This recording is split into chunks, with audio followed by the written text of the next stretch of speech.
കളങ്കാവൽ പോയി കണ്ടു. കിടിലം മൂവി. കരുനാഗപ്പള്ളിയിൽ നിന്നാണ് കണ്ടത്. ആദ്യമേ ഒരു കാര്യം പറയട്ടെ, നമ്മുടെ കരുനാഗപ്പള്ളിയിൽ നല്ലൊരു ഡോൾബി അറ്റ്മോസ് തിയേറ്ററില്ല. നല്ലൊരെന്നല്ല, ഒരു ഡോൾബി അറ്റ്മോസ് തിയേറ്റർ കരുനാഗപ്പള്ളിയിലില്ല. ഏതാണ്ട് ഒരു 30,000 40,000 റേഞ്ചിൽ സോണിയുടെ സൗണ്ട് ബാർ നമ്മുടെ വീട്ടുകളിൽ എല്ലാവരും ടി വിയിൽ വെച്ച് കാണുന്ന ഫിറ്റ് ചെയ്ത് കണ്ടുകൊണ്ടിരിക്കുന്ന പുതിയ തലമുറ, അല്ലെങ്കിൽ ഹോം തിയേറ്റർ പോലുള്ള സിസ്റ്റം വീട്ടിൽ കുറച്ചും കൂടെ ഹൈ ആൾക്കാർ വീട്ടിൽ വെച്ച് കാണുന്ന ഈ കാലഘട്ടത്തിൽ കരുനാഗപ്പള്ളി പോലൊരു സ്ഥലത്ത് ഒരു നല്ലൊരു ഡോൾബി അറ്റ്മോസ് ഇല്ല. നല്ലൊരെന്നല്ല, ഡോൾബി അറ്റ്മോസ് ഇല്ല എന്നുള്ളത് എത്രമാത്രം കഷ്ടമാണെന്ന് ആലോചിച്ച് നോക്കുക. ഓരോ കരുനാഗപ്പള്ളിക്കാരനും ഇതൊരു പ്രതിഷേധമായി എടുക്കുക. ഇവിടെ കരുനാഗപ്പള്ളിയിൽ ഒരു ശ്രീധരീയം ഓഡിറ്റോറിയം ഉണ്ട്, ഒരു കല്യാണ ഓഡിറ്റോറിയം ഉണ്ട്. ഏതാണ്ട് 3 ലക്ഷം 4 ലക്ഷം രൂപയാണ് ഒരു ദിവസത്തെ വാടക.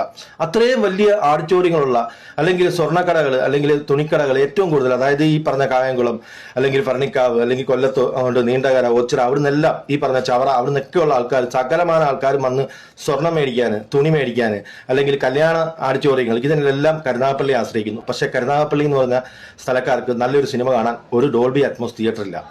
ഇനി പടത്തെക്കുറിച്ച് പറഞ്ഞു കഴിഞ്ഞാൽ വേറെ ലെവൽ മക്കളെ. ഒരു പുതിയൊരു കഥാപാത്രമായി മമ്മൂട്ടി മാറുക, അല്ലെങ്കിൽ പുതിയൊരു കഥാപാത്രത്തെ പുറത്തുനിന്ന് കൊണ്ടുവരിക എന്ന് പറഞ്ഞാൽ അത് മമ്മൂട്ടി കഴിഞ്ഞിട്ടേ ഉള്ളൂ. നമ്മൾ പ്രമേഹം സിനിമ കണ്ടപ്പോൾ തന്നെ നമുക്ക് മനസ്സിലായിട്ടുണ്ട് ശരിക്കും ആ സിനിമയിലെ വില്ലൻ ആരാണ്, നായകൻ ആരാണ്. അതേ അവസ്ഥയാണ് ഈ പടം. അതായത് ഒരു ദിനോസറൊക്കെ പുറത്തുനിന്ന് വരുന്ന പോലെ മമ്മൂട്ടി എന്ന് പറഞ്ഞൊരു കഥാപാത്രം പുതിയൊരാളാണ്. ഇതുവരെ കാണാത്ത, നമ്മൾ ജീവിതത്തിൽ കണ്ടിട്ടില്ലാത്ത, നമ്മൾ അറിയാത്ത ഒരു മമ്മൂട്ടിയെ പുറത്തുനിന്ന് കൊണ്ടുവരുവാണ്. എത്ര പറഞ്ഞാലും എത്ര പുകഴ്ത്തിയാലും നമുക്കത് പറയാണ്ടിരിക്കാൻ പറ്റത്തില്ല. അസാധ്യ അഭിനയം. വിനായകൻ ഒരു രക്ഷയില്ല. പക്ഷെ മമ്മൂട്ടി ഈ രീതിയിൽ നിൽക്കുമ്പോൾ വിനായകൻ കുറച്ച് അപ്രസക്തമായി പോകും എന്ന് വേണമെങ്കിൽ നമുക്ക് പറയാം. ഇതാണ് മമ്മൂട്ടിയും മോഹൻലാലും തമ്മിലുള്ള വ്യത്യാസം. മമ്മൂട്ടി പുറത്തുനിന്ന് ഒരു കഥാപാത്രത്തെ കൊണ്ടുവരുന്നു. ഇന്നേ വരെ നമ്മൾ കണ്ടിട്ടില്ലാത്ത ഒരാളായിരിക്കും അത്. മോഹൻലാൽ ആ സ്ഥാനത്ത് ഒരു കഥാപാത്രത്തെ സംശീകരിച്ച് ആ കഥാപാത്രമായി മാറുകയാണ്. എങ്ങനെ? മോഹൻലാലിലൂടെ.